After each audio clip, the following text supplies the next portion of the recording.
আসসালামু আলাইকুম। আমার একাদশ দ্বাদশ শ্রেণীর প্রিয় শিক্ষার্থীরা, তোমাদেরকে পৌরনীতি ও সুশাসন বিষয়ক অনলাইন ক্লাসে স্বাগত জানাচ্ছি। আমি ফারজানা হক। আমরা পড়ছিলাম আমাদের পৌরনীতি ও সুশাসনের দ্বিতীয় পত্রের অধ্যায় 9, civic problems and our duties, নাগরিক সমস্যা ও আমাদের করণীয়। গত ক্লাসে আমরা যে প্রথম টপিকটি পড়েছিলাম সেটি ছিল প্রতিবন্ধিতা নিয়ে। আজকে আমরা সেকেন্ড টপিকটি পড়ব। আজকের আমাদের টপিকটা হচ্ছে করাপশন বা দুর্নীতি। চলো তাহলে শুরু করি।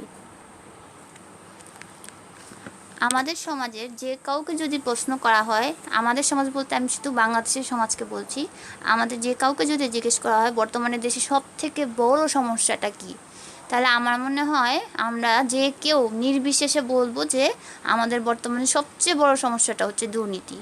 আমাদের দেশের, আমাদের সমাজের, আমাদের প্রতিটা সেক্টরে রন্ধ্রে রন্ধ্রে দুর্নীতি ঢুকে গিয়েছে। আমরা দুর্নীতি এমনভাবে আমাদেরকে আষ্টে পৃষ্ঠে জড়িয়ে ধরেছে যে আমরা এর থেকে বের হতে পারছি না। এবং আমাদের দেশের হয়তো বলতে গেলে 90% মানুষ এখন দুর্নীতিগ্রস্ত হয়েছে, সেটা ছোট দুর্নীতি হোক বড় দুর্নীতি হোক। আমরা এমনভাবে দুর্নীতিতে অভ্যস্ত হয়ে গিয়েছি যে দুর্নীতি ছাড়া বাংলাদেশ আমরা এখন আর কল্পনা করতে পারি না। যাই হোক, এই মেজর সমস্যাটা হচ্ছে আমাদের আজকের আলোচ্য বিষয়। এটা একটা সামাজিক ব্যাধি, এটা সংক্রামক ব্যাধির মতো আমাদের প্রত্যেককে একদম ধরে ফেলেছে, প্রত্যেককে আক্রান্ত করেছে। এই ব্যাধি থেকে এখন বেঁচে যে থাকতে চায় তার জীবনটা এখন রীতিমতো নাকাল হবার মতো। তুমি একজন ব্যক্তি যদি দুর্নীতি না করে থাকতে চাও, তোমার জন্য সেটা কঠিন হয়ে যায়, তুমি সেটা থাকতেও পারবে না, তোমার সিস্টেম তোমাকে দুর্নীতি করতে বাধ্য করবে। বর্তমানে এরকম একটা অবস্থা তৈরি হয়েছে। যাই হোক, এখন আমরা থিওরিটিক্যাল আলোচনায় চলে আসি। দুর্নীতি শব্দটির ইংরেজি তোমরা শুনে থাকবে। দুর্নীতি শব্দের ইংরেজি প্রতিশব্দ হচ্ছে করাপশন। এখন করাপশন শব্দটি কিভাবে এসেছে দেখি।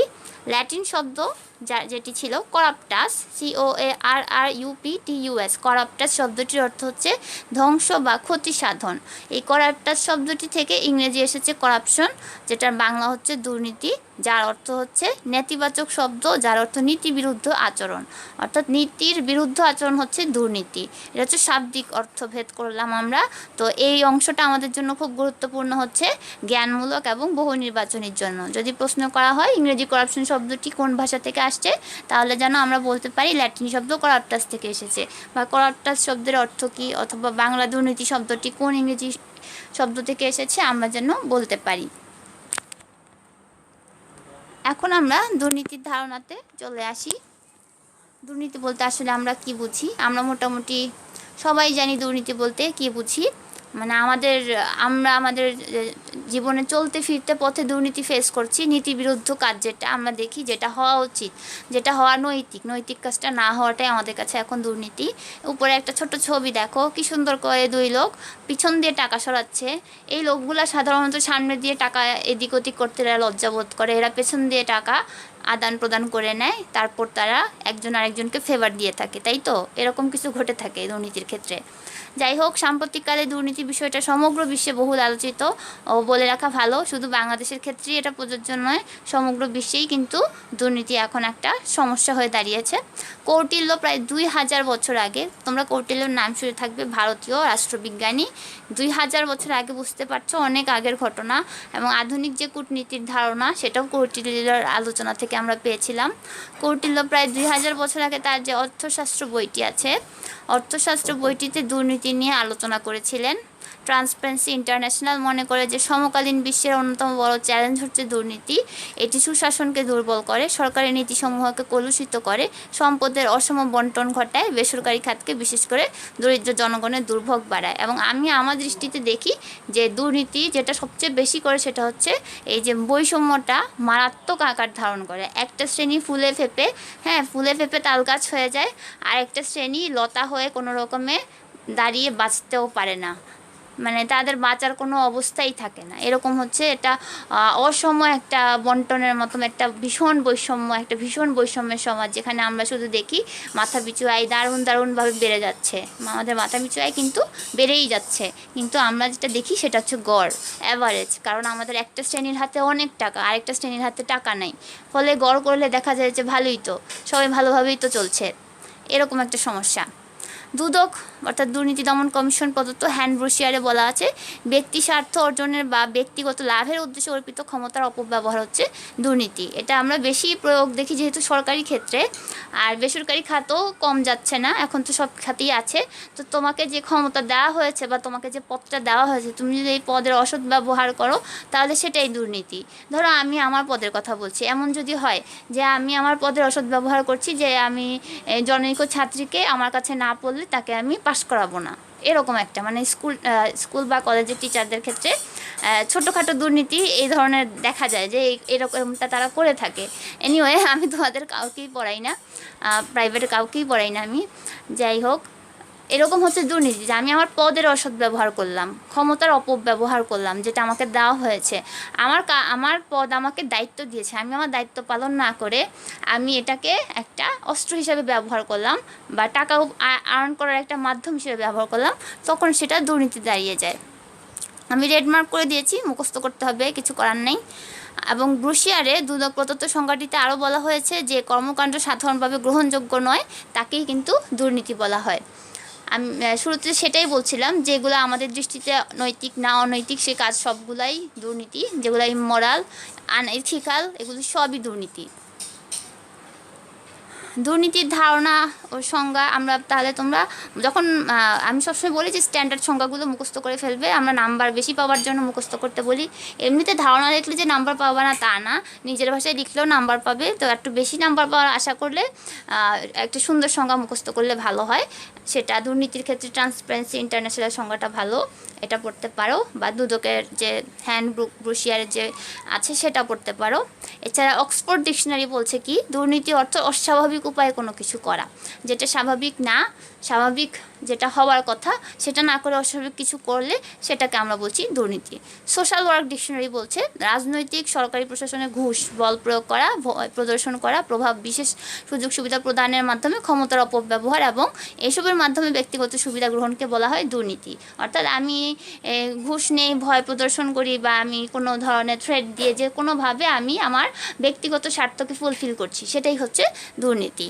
তাহলে আমরা দুর্নীতির মধ্যে কতগুলো বিষয় পেলাম এখানে দেখো। আমি সাধারণত চেষ্টা করি তোমাদের জন্য সব কিছুকে ফিগার তৈরি করে দেখাতে। এই ফিগারটা দেখো, আমরা তাহলে দুর্নীতির মধ্যে কোন কোন বিষয়গুলো পেলাম। তাহলে প্রথমে দেখো অসৎ উপায়ে উদ্দেশ্যে প্রভাব বিস্তার করা, আমি আমার প্রভাব বিস্তার করলাম, আমি আমার পদের দ্বারা প্রভাব বিস্তার করলাম, হয়তো বা ক্ষমতার ভয় দেখালাম। দ্বিতীয়ত আমি ঘুষ গ্রহণ করলাম, যেটা আমার জন্য বৈধ না, অবৈধ আয়ের মধ্যে পড়ে। অর্থ বা সম্পদ আত্মসাৎ করলাম, যদি সরকারি সম্পদ ক্রয় বিক্রয় আমি অস্বচ্ছ কাজ করলাম, যেটা এখন খুব বেশি দেখা যায়। স্বাস্থ্য মন্ত্রণালয়ের এই যে কিছুদিন এই যে সমসাময়িক কালের যে পত্রিকার খবরগুলো তোমরা দেখেছো, যে আকাশ পাতাল পার্থক্য, যা কেনা হয়েছে তার চেয়ে কয়েক কোটি গুণ বেশি টাকা ভাউচারে দেখানো হয়েছে এরকম। তারপর দায়িত্ব পালনে যদি অবহেলা করলাম, জাস্ট খুব নর্মাল একটা বিষয় যে এই মুহূর্তে একজন ডাক্তারকে একজন পেশেন্টকে দেখতে হবে, সে যদি তাকে না দেখে দায়িত্ব পালনে অবহেলা করে, সেটাও দুর্নীতির মধ্যে পড়ে।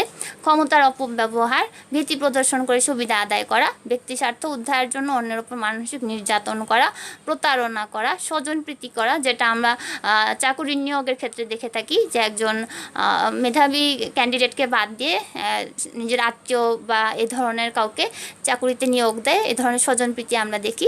রাষ্ট্রীয় সম্পদের অপব্যবহার করলে এই সবগুলি হচ্ছে দুর্নীতি। দুর্নীতির অনেকগুলো রূপ আমরা দেখলাম। এখন আমরা দেখব দুর্নীতির প্রভাব এবং ক্ষতিকর দিক, অর্থাৎ দুর্নীতি যে যা ক্ষতি করে আসলে এটাকে প্রভাব বলে দু চারটা পয়েন্টস বলে তা দিয়ে বোঝানো সম্ভব নয়, কারণ দুর্নীতির প্রভাব বা ক্ষতিকার হচ্ছে আনলিমিটেড। এটা এই পরিমাণে ক্ষতি করে যে আনলিমিটেড। তাহলে আমরা যেহেতু আমাদেরকে খাতায় লিখতে হয়, তার জন্য আমরা জেনে রাখবো যে দুর্নীতির ক্ষতিকর দিকগুলোকে আমরা যদি সংক্ষিপ্ত আকারে জানি, পয়েন্টস আকারে জানি, তাহলে আমরা দেখব যে দুর্নীতি কিভাবে আমাদের ক্ষতি করছে। এটা জনগণের দুর্ভোগ বাড়াচ্ছে, প্রচুর হয়রানি হতে হয় মানুষকে দুর্নীতির কারণে। জাতীয় উন্নয়নের অন্তরায় হিসেবে দেখো একটা ছবিতে দেখো কিভাবে জাতীয় উন্নয়নের অন্তরায় হয়ে দাঁড়িয়েছে। একটা দেশ বৈধ উপায়ে বা যদি নীতি মেনে চলে বা মানুষ যদি সৎভাবে চলে, তাহলে একটা দেশ যে উন্নয়নের যে মাত্রায় যেতে পারে সে মাত্রায় কখনোই যেতে পারবে না দুর্নীতি করে। কারণ দুর্নীতির মাধ্যমে আমরা জানি আমাদের দেশের প্রচুর আমাদের অর্থ কিন্তু বিদেশে পাচার হয়ে যাচ্ছে। এভাবে কিন্তু আমরা উন্নয়ন করতে পারবো না। দারিদ্র্যের মূল কারণ হচ্ছে দুর্নীতি। দুর্নীতি না থাকলে কিন্তু সমাজে এত বৈষম্য থাকতো না, একটা শ্রেণী এত দরিদ্র হতো না। তারপর সামাজিক বিশৃঙ্খলা সৃষ্টি করে দুর্নীতি, জাতীয় সংহতি বিপন্ন করে, সম্পদের অসম বন্টন ঘটায়, রাষ্ট্রযন্ত্র বা ব্যক্তি দলীয় স্বার্থ উদ্ধারে হাতিয়ারে পরিণত হয়, জীবনযাত্রার ব্যয় বাড়ে, মুদ্রাস্ফীতি যেটা আমরা দেখি, দ্রব্যমূল্যের দাম বেড়ে যাচ্ছে দুর্নীতির কারণে, রাষ্ট্রীয় সম্পদের অপচয় হয়, সরকারি নীতিসমূহকে কলুষিত করে। দুর্নীতির কারণে সরকারের যে ভালো ভালো দিকগুলো আছে ওগুলোও ধীরে ধীরে খারাপ দিকে টার্ন নেয়। এখন আরও কিছু যদি আমরা একটু ব্যাখ্যার দিকে যাই, যে ব্যাপক আকারে দুর্নীতি আমাদের তিনটা দৃষ্টিকোণ থেকে ক্ষতি করছে: অর্থনৈতিক, রাজনৈতিক এবং সামাজিক। অর্থনৈতিক ক্ষেত্রে আমরা দেখছি যে রাষ্ট্রীয় বিভিন্ন সিদ্ধান্ত গ্রহণে জনগণের স্বার্থের কথা এখন আর চিন্তা করা হয় কম। দুর্নীতির ফলে অভ্যন্তরীণ বৈদেশিক বিনিয়োগ হ্রাস পাচ্ছে, সম্পদের প্রাপ্যতা কমে যাচ্ছে, দারিদ্র্যের ব্যাপকতা বৃদ্ধি পাচ্ছে, রাষ্ট্রের অস্তিত্ব হুমকির সম্মুখীন হয়। গবেষণালব্ধ বিভিন্ন তথ্য থেকে জানা গিয়েছে যে বাংলাদেশের দুর্নীতির মাত্রা উল্লেখযোগ্য হারে নিয়ন্ত্রণে আনতে না পারলে মাথাপিছু আয় গড়ে শতকরা 3 ভাগ বাড়ানো সম্ভব, মানে যদি করা যেত তাহলে শতকরা 3 ভাগ বাড়ানো সম্ভব হতো। এভাবে দুর্নীতির কারণে জনগণ সরাসরি আর্থিকভাবে ক্ষতিগ্রস্ত হচ্ছে। এবং তোমরা জানো যে টানা 3-4বার আমরা দুর্নীতিতে সারা বিশ্বে প্রথম হয়েছি। কি পরিমাণ দুর্নীতিগ্রস্ত জাতি আমরা! আমি আশা করব আমার মেয়েরা অন্তত দুর্নীতি করবে না ইনশাল্লাহ। এরপর রাজনৈতিক প্রভাবটা দেখো। গণতান্ত্রিক প্রক্রিয়ায় দুর্নীতির ব্যাপক প্রভাবে ব্যাহত হয়। ফলে অর্থনৈতিক ক্ষেত্রে দুর্নীতি হলে আমরা যেভাবে বৈষম্য দ্বারা ক্ষতিগ্রস্ত হচ্ছে, একটা শ্রেণী যে নিঃস্ব হয়ে যাচ্ছে, রাজনীতিতে দুর্নীতি হলে কিন্তু মানুষের কিন্তু রাজনৈতিক অধিকারটা আর থাকছে না। রাষ্ট্র, রাজনৈতিক নেতৃত্ব, সরকার, মৌলিক প্রতিষ্ঠানের প্রতি মানুষের আস্থা নষ্ট হয়ে যাচ্ছে। দুর্নীতির কারণে রাজনৈতিক দুর্বৃত্তায়ন ঘটছে। ফলে দেশের রাজনৈতিক কর্মকাণ্ড গতিহীন হয়ে পড়ে। নীতি, নৈতিকতা, আদর্শ, মূল্যবোধ, দেশপ্রেম বিবর্জিত একটি দেশে সরকারের সিদ্ধান্ত গ্রহণ, কার্যক্রম, নীতি নির্ধারণ পদ্ধতি সব কিছুই ব্যর্থ হয়ে যায়। কারণ একটা মানুষ যদি দুর্নীতিগ্রস্ত হয় তখন কিন্তু তার মধ্যে কোনো ধরনের দেশপ্রেম কাজ করবে না। সে হয়তো দেশ বিরুদ্ধ, বা ধরো কোনো তারা মাদক পাচার করছে, এটা কিন্তু আমার দেশের ক্ষতি করছে, দেশের মানুষের ক্ষতি করছে, আমার মধ্যে দেশপ্রেম কাজ করছে না, আমি দুর্নীতি করছি, আমি মাদক এই ধরনের কাজগুলো করাও তো দুর্নীতি, এই ধরনের চোরাচালানোর কাজ করাটাও তো দুর্নীতি। তাহলে যে মানুষটা এই ধরনের কাজ করে তার মধ্যে কোনো ধরনের দেশপ্রেম কাজ করে না। আর এই কারণে সরকারের উপর, আর এই যে আমরা একটু আগে যে কারণগুলো দেখলাম, এগুলোর কারণে পরে সরকারের উপর জনগণ বিরক্ত হয়, বীতশ্রদ্ধ হয়। আর সামাজিক ক্ষেত্রে যে প্রভাব, সেটা হচ্ছে মানব উন্নয়ন দুর্নীতির কারণে চরমভাবে বাধাগ্রস্ত হয়। অল্প সংখ্যক মানুষের হাতে বিপুল পরিমাণ সম্পদ মজুর হওয়ার কারণে সামাজিক বৈষম্য বৃদ্ধি পায়। ফলে মৌলিক অধিকার খর্ব হয়, স্বাস্থ্যসেবা ব্যবস্থায় সাধারণের প্রবেশ দুরূহ হয়ে পড়ে, জীবনযাত্রার ব্যয় বৃদ্ধি পায়। দুর্নীতির ফলে নৈতিক মূল্যবোধের অবক্ষয় ঘটে, শিক্ষা ব্যবস্থার অবনতি ঘটে। মাঝখানে কয়েক ব্যাচে কিন্তু প্রশ্নপত্র ফাঁস হয়েছে, আল্লাহ রহমতে এখন আর আমাদের প্রশ্নপত্র ফাঁস হয় না, কিন্তু ওই সময়টা কিন্তু খুব হতাশাব্যঞ্জক ছিল যে প্রশ্ন ফাঁস হয়ে যাচ্ছে। দেখো, দুর্নীতির কারণে শিক্ষা ব্যবস্থাও কিন্তু অবনতি ঘটে, দুর্নীতির কারণে চাকরির নিয়োগ ব্যবস্থায় অবনতি ঘটে, দুর্নীতির কারণে যারা জব করছে অলরেডি তারাও দেখবে তাদের যে করণীয় দায়িত্বগুলো সেগুলো পালন না করে তারা ক্ষমতার অপব্যবহার করছে, ঘুষ নিচ্ছে।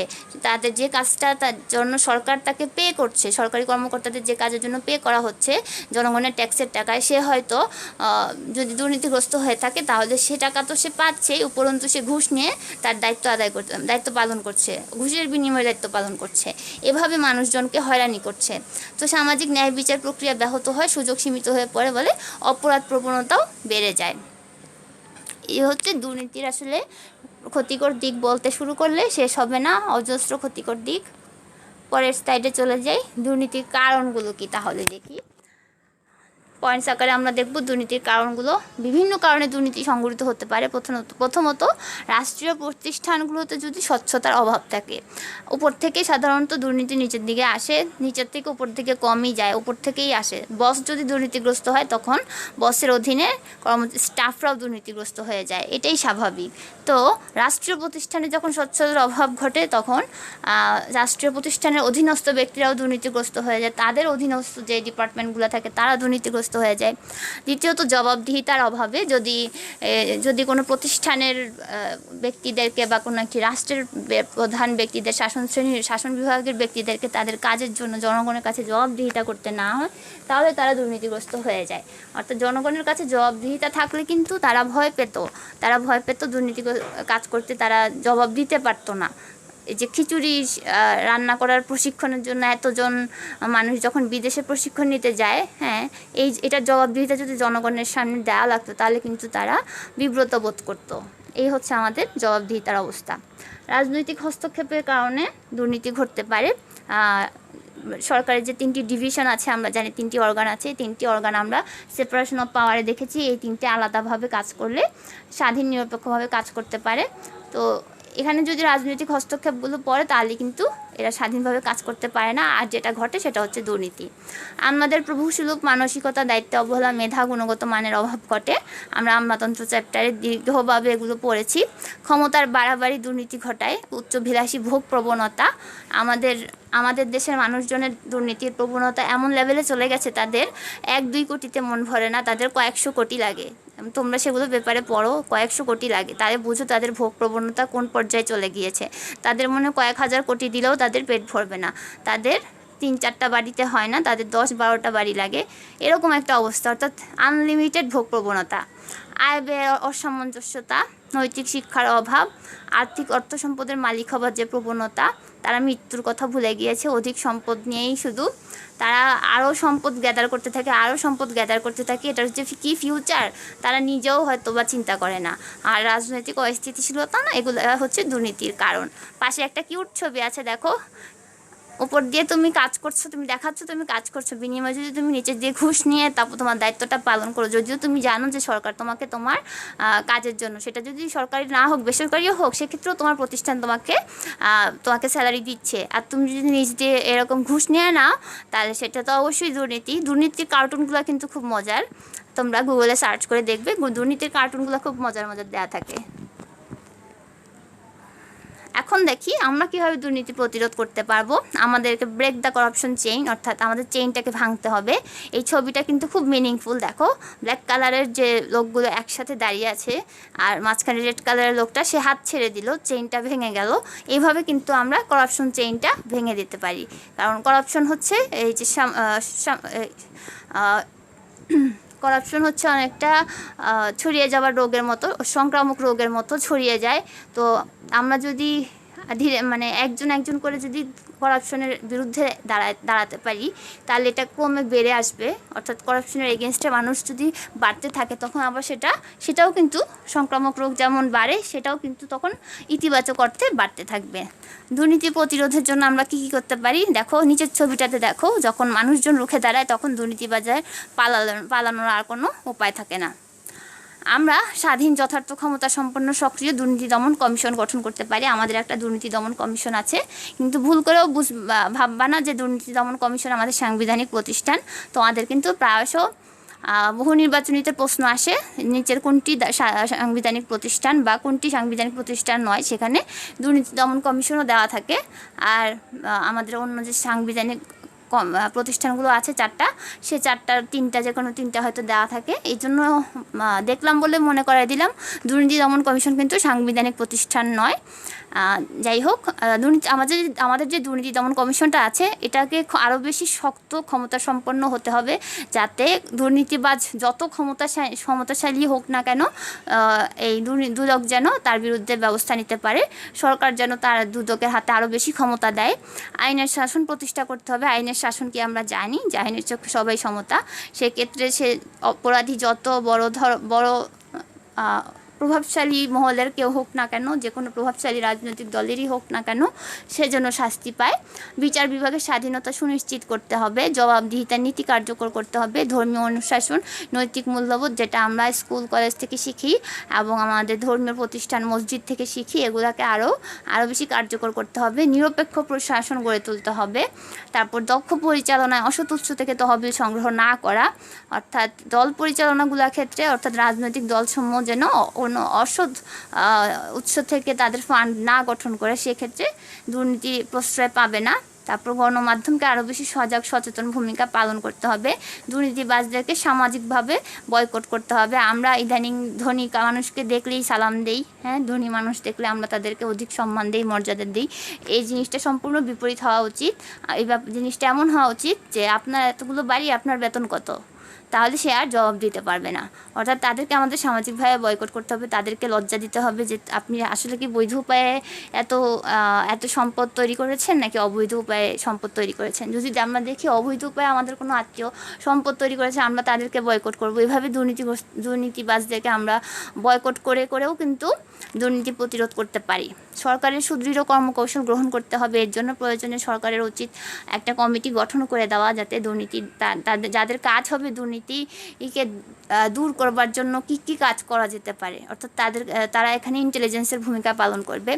রাজনৈতিক দল কর্তৃক সৎ, যোগ্য, দেশপ্রেমিক ব্যক্তিদেরকে নির্বাচনে মনোনয়ন প্রদান করা।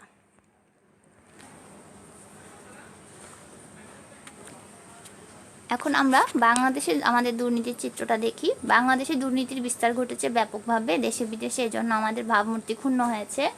বলার অবকাশ নেই যে আমরা 3বার প্রথম হয়েছিলাম। আমরা আসলে কয়বার প্রথম হয়েছিলাম একটু পরে চার্টে দেখছি। দেশের 95% মানুষ মনে করে যে পুলিশ সব থেকে বেশি দুর্নীতিপরায়ণ। এটা তোমাদের বইয়েই লেখা আছে। কি একটা অবস্থা! বাংলাদেশের এখনও একটি দরিদ্র দেশ।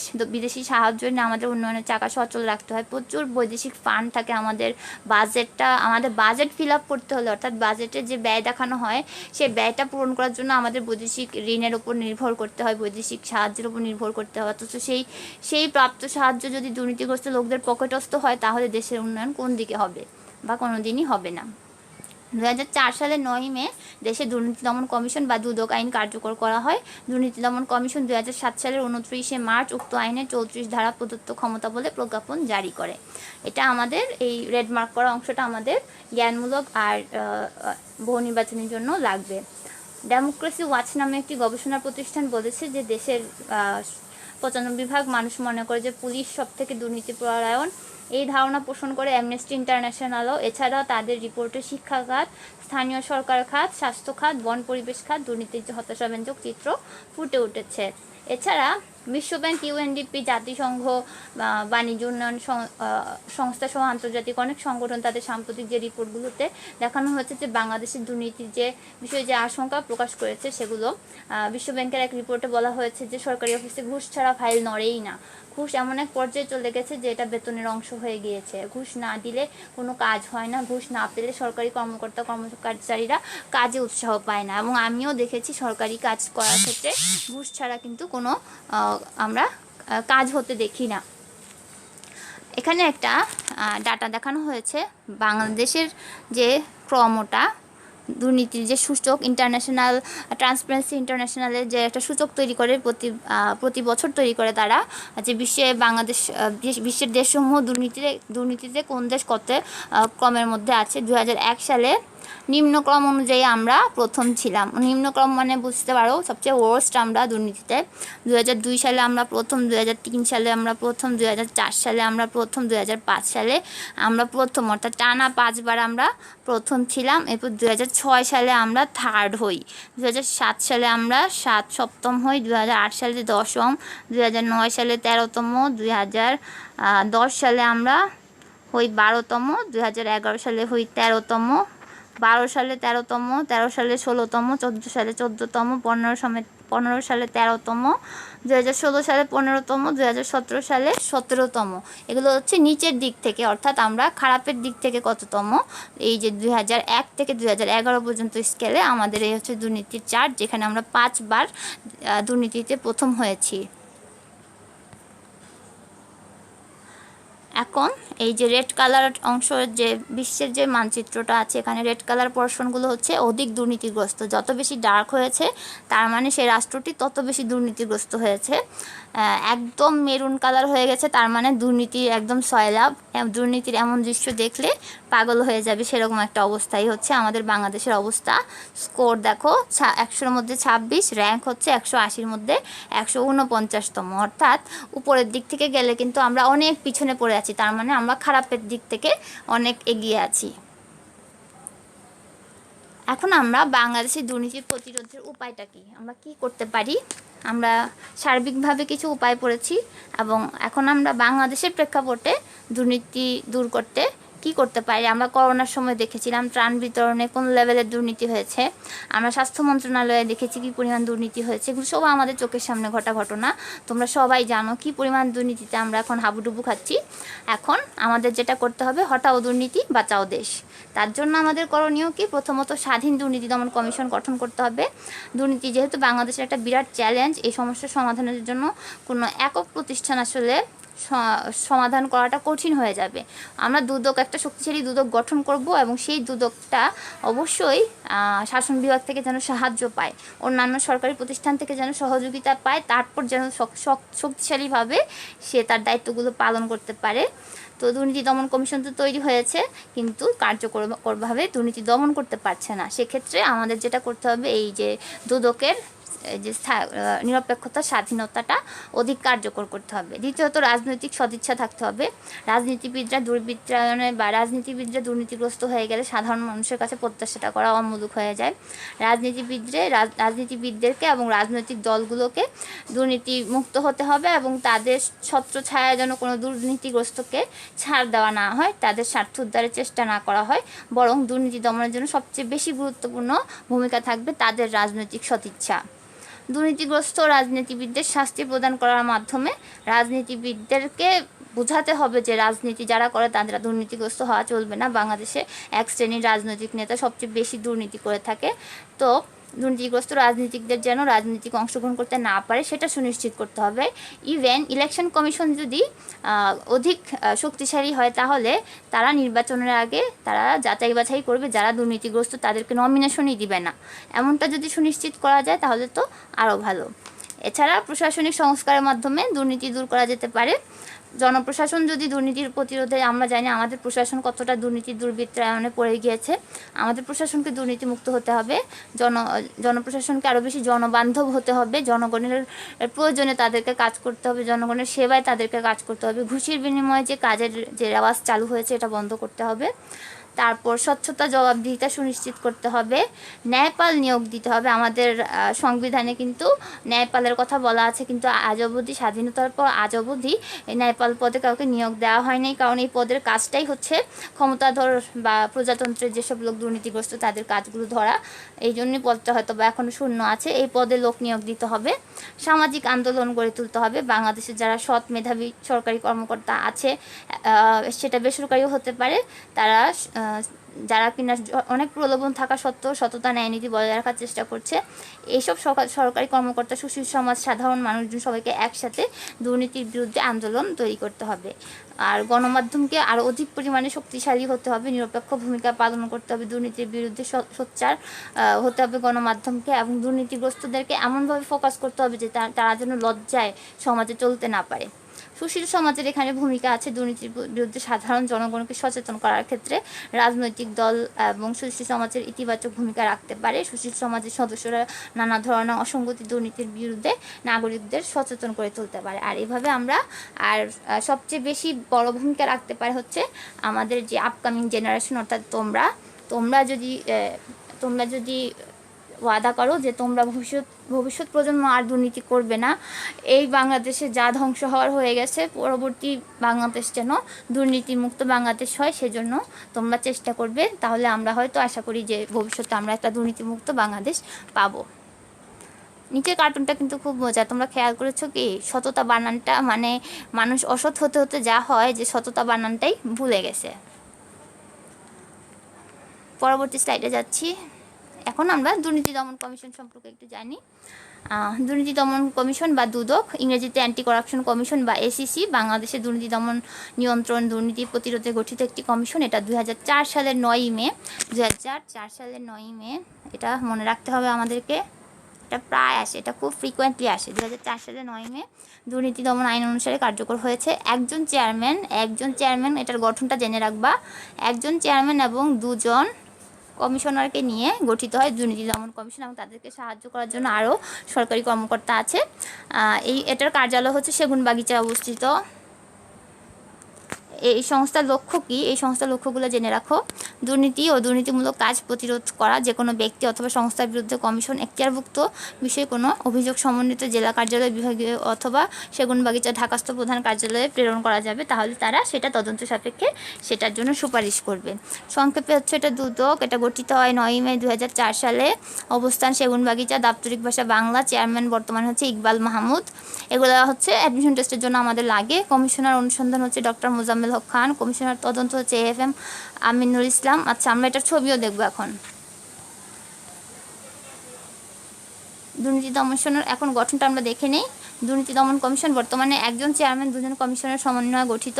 চেয়ারম্যান এবং দুইজন যে কমিশনার এখানে ছবিতে দেখো। কমিশনের বর্তমান চেয়ারম্যান হচ্ছে সাবেক সিনিয়র সচিব জনাব ইকবাল মাহমুদ মাঝখানে, এবং কমিশনারদ্বয় হচ্ছে সাবেক জেলাজজ জনাব AFM আমিনুল ইসলাম এবং সরকারের সাবেক সিনিয়র সচিব ডক্টর মোহাম্মদ মোজাম্মেল খান হচ্ছে হাতের ডানে। তো চেয়ারম্যান এবং দুজন কমিশনার উপস্থিতিতে কোরাম গঠিত হয়। চেয়ারম্যান কমিশনের প্রধান নির্বাহী দায়িত্ব পালন করে, আর অন্য দুইজন কমিশনার দায়িত্ব বন্টন করে দেন যেসব কাজের জন্য তারা চেয়ারম্যানের নিকট জবাবদিহিতা করেন। রাষ্ট্রপতি কর্তৃক 5 বছরের জন্য মেয়াদের জন্য তারা নিয়োগপ্রাপ্ত হন। দুদক সব ধরনের দুর্নীতি বিষয়ক অভিযোগ অনুসন্ধান, তদন্ত ও মামলা পরিচালনা করেন। এখন আমরা কিছু প্রশ্ন দেখি। প্রশ্ন খুঁজতে গিয়ে দেখলাম যে বোর্ডে আসলে দুর্নীতি নিয়ে 1 আর 2 এর জন্য আসছে, 3, 4 এর জন্য অর্থাৎ উদ্দীপক আকারে কোনো দুর্নীতি থেকে কোনো প্রশ্ন আসে নাই। তো একটা কলেজ থেকে প্রশ্ন পেলাম, তো আমি সেটাই অ্যাড করে দিলাম নমুনা উদ্দীপক হিসেবে। উদ্দীপকটা দেখো। মধ্যবিত্ত পরিবারের সন্তান হাবিব সরকারের প্রশাসনিক বিভাগে চাকরি পেয়ে রাতারাতি বদলে যায়। বড়লোক বন্ধুদের সাথে পাল্লা দিয়ে অল্প সময়ে গাড়ি বাড়ির মালিক হয়ে যায়। তার এই অবস্থা দেখে সমাজের অনেকেই তাকে নিয়ে আলোচনা করে। কত বলা হয়েছে খাদ্যে ভেজাল কী ধরনের অপরাধ, এটা আমরা খাদ্যে ভেজাল যখন পড়ব তখন জানবো। খাদ্যে ভেজালের ধারণা ব্যাখ্যা করো, সেটাও আমরা তখন জেনে নেব। গতে বলা হয়েছে উদ্দীপকে হাবিবের কর্মকাণ্ড দুর্নীতির কোন কারণটিকে নির্দেশ করছে। এখানে হাবিবের যে কর্মকাণ্ড, এটা দুর্নীতির অন্যতম কারণ হচ্ছে লোভ এবং উচ্চ বিলাস। আমরা দেখেছিলাম ওই যে ভোগ বিলাস বা ভোগ প্রবণতা, সেই কারণটাই আমরা কিন্তু দেখতে পাচ্ছি এখানে। এরপর আমরা ডিটেলসে লিখে দিব যে দুর্নীতির আরও কত রকম কারণ আছে। আমরা অনেকগুলো কারণ পড়েছি তাই না, সেগুলো আমরা লিখব। তারপর উক্ত কারণেই দুর্নীতির একমাত্র কারণ নয় বিশ্লেষণ করো, তখন আমরা আর অন্যান্য কারণগুলো আলোচনা করব। আরেকটা প্রশ্ন, এটাও আসছে Jalalabad cantonment public school and কলেজে। আব্দুল সামাদ একটি খ্যাতনামা প্রতিষ্ঠানে কর্মরত। তিনি ক্ষমতার জোরে তার নিজের অনেক আত্মীয়কে একই প্রতিষ্ঠানে চাকরি দেন। তার অন্যায় নীতির কারণে অনেক মেধাবী এই প্রতিষ্ঠানে চাকরি থেকে বঞ্চিত হয়। কতে বলা হয়েছে ইফটিজিং কি, আমরা ইফটিজিং যখন পড়বো তখন জেনে নিব। খতে বলা হয়েছে বিশেষ চাহিদা জনগোষ্ঠী কারা, এটা আমরা গত ক্লাসে পড়েছি। গতে বলা হয়েছে উদ্দীপকে আব্দুল সামাদের কর্মকাণ্ড কোন বিষয়টিকে ইঙ্গিত করছে।